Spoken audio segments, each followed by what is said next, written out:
Hi, hookers. Okay, I'm going to show you how to put this little bad boy together. This is a yarn tape bag, like the one that you're going to see in my videos. There's a whole tutorial on it.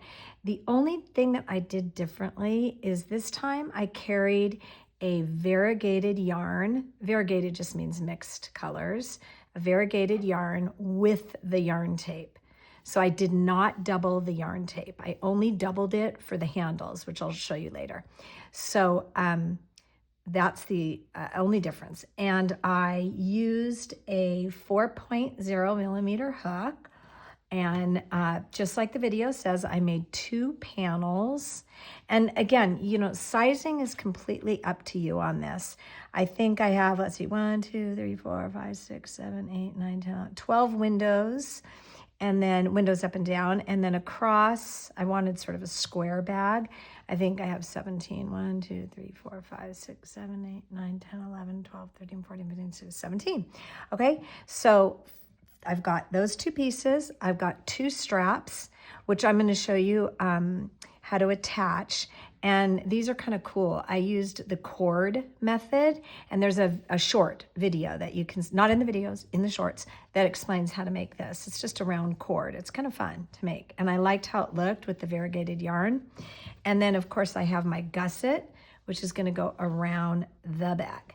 So first things first, I am going to weave in all of these ends.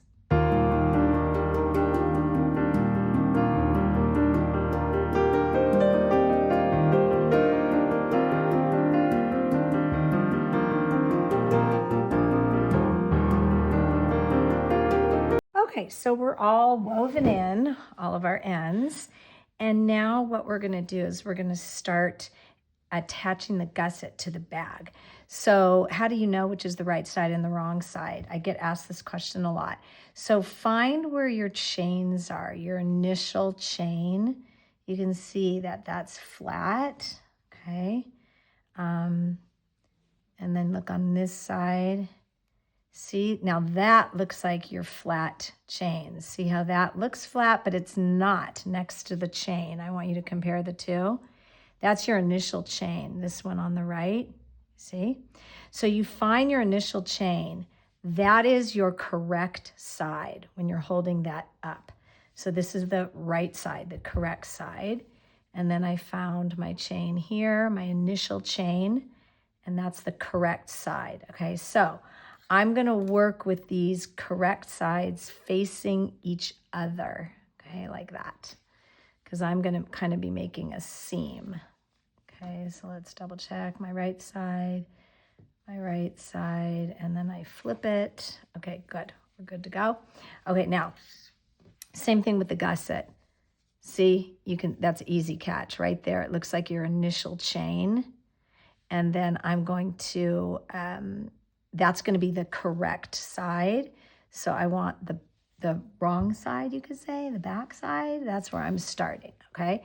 So it's gonna look like a seam, that's why. And I'm gonna seam this whole thing with my yarn, that variegated yarn, because I don't want it to be like a heavy seam. And I also have choices there, just so you know. You could seam it with the yarn tape, but I'm not going to. So what you're gonna do is you're gonna start with just one of the panels. You're gonna start seaming. You're gonna make sure that you get all the way to the top corner on, let's call it the front panel, and the top corner on the back panel. And all I do is a whip stitch in this particular case. So I leave myself a little tail to weave in. And there are many ways to do this, but I'm just gonna be going from my front panel and then going under the stitch on my back panel.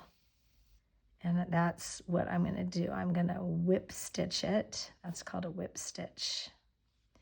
So I'll show you again. I'm going from the front panel to the back panel, and you end up with this sort of slanted stitch from the front panel to the back panel, and so on. And I'm gonna go all the way down with this whip stitch. And if you want to check it to see what it looks like, you just go like that. And that's what I wanted. I just wanted, it's pretty hidden. And when it's finished like that, I kind of wanted a hidden stitch.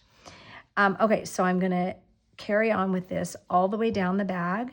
Then I'll turn. I'll put an extra couple stitches in there to make it turn. I'll go to the back side, or let's call it the bottom, and then I'll come back up the other side. Okay, so this is coming along, our little bad boy. This is just, I'm obsessed with this bag. Remember, we used variegated yarn and we paired it with the tape yarn. That's Lion's brand, and it just came out so cute. So like I showed you, I whip stitched the gusset all the way around, and I did one edging of single crochet around the top for no particular reason. I just kind of wanted it to have like a finished edge there. And then I'm going to go ahead now and I'm going to show you how to attach these handles. I made these out of like the cord stitch. You can make handles any way you want. I have several videos that give you options, but I don't know, I really like the way that this cord stitch looks with it. I did double the yarn tape. Okay, so I doubled the yarn tape and then just used the single thread of the variegated. So how do I attach? Okay, it's very intimidating. I don't know why, but it can be very intimidating to attach straps, but yet no reason. So first what I do is sometimes I like eyeball where they're going to go, but it's not smart. It's better to take something like stitch markers, or lately I've been using the tapestry needle, and it works really well. And you sort of get an idea of about where you want it to be on the bag.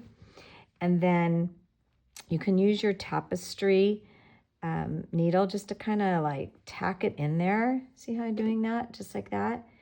And this one I tied in, but I'll show you how. And then I can hold it up and see, oh yeah, I kind of like it just where it is. Yeah, I don't go for like perfection with this. I suppose you could count through the windows and then you'd have a more perfect, but I like this. I'm good with it. Okay, so then what I do is I did not weave in the ends that were on the end of the cord, okay, because I'm going to use them, mine as well. So I can take my tapestry needle. You can never have enough of these. I've got them everywhere. And you could have just left it right in there, but I don't know. I didn't need to. So I just made sure it's about right on the edge there. See? And then I take this. I'm not going to use the yarn, the variegated yarn. I'm just going to use the yarn tape. And all you do here is you just kind of pick up some thread like that. Be patient with yourself. And you're just really tacking it in, picking up on all sort of the sides of the cord. The main thing that I don't want you to forget, so here I'm just really securing it tight, is you do need to tack it in the front, and don't be afraid to pop right through because it's not going to show. When I mean the front is this front edge. If you don't tack it there, it's sort of flippy floppy. So I go back in where I was, or close to where I was, so it won't show. Then I'm going to come back up where I was. That's how you hide the stitch. Now I'm on the inside of the purse, doesn't matter. And I'm going to go ahead through the cord, and I'm actually going to pop it right through that edge. That's what's going to keep it really, really secure. So I want you to see how you can't even notice that on the back, and you cannot notice it on the front, because what I'm going to do is I'm going to bring it right through, back through. Okay, like let's just say, oh, it doesn't really matter, but I think I'll go right there. Okay, takes a little practice to do this and a little courage, because people are like, no, I'm gonna ruin my thing. No, you're not. Okay, now I can sort of see, yes. And I do need to tack it a little bit more. I usually say go twice up on the top area here, because like I said, you do not want the straps to fall off. Anybody who's made a crochet purse has had straps that have maybe started to find themselves slipping off of the project. It's not that uncommon. It takes a little time to really anchor them down. Now I can see I'm getting like a good tight anchor. I'm gonna go right through again. And it's really like, I really pull this tight because, like I said, I do not want it to slip off. So err on the side of caution here to like go one more time. And I'm just going right back through. And then of course, you know, I would weave these guys in, right? But I just want you to see how it works. And that's how it goes. Okay, so let me do the other side. And so here we are. Come to the end of this adaptation of the yarn tape bag. I think it came out just super darling. I just have to weave in my ends there, but I'm hiding them right now because I was excited to show you guys. Anyhow, that's it. Gusset, 2 panels, 2 cord straps, and it's good to go.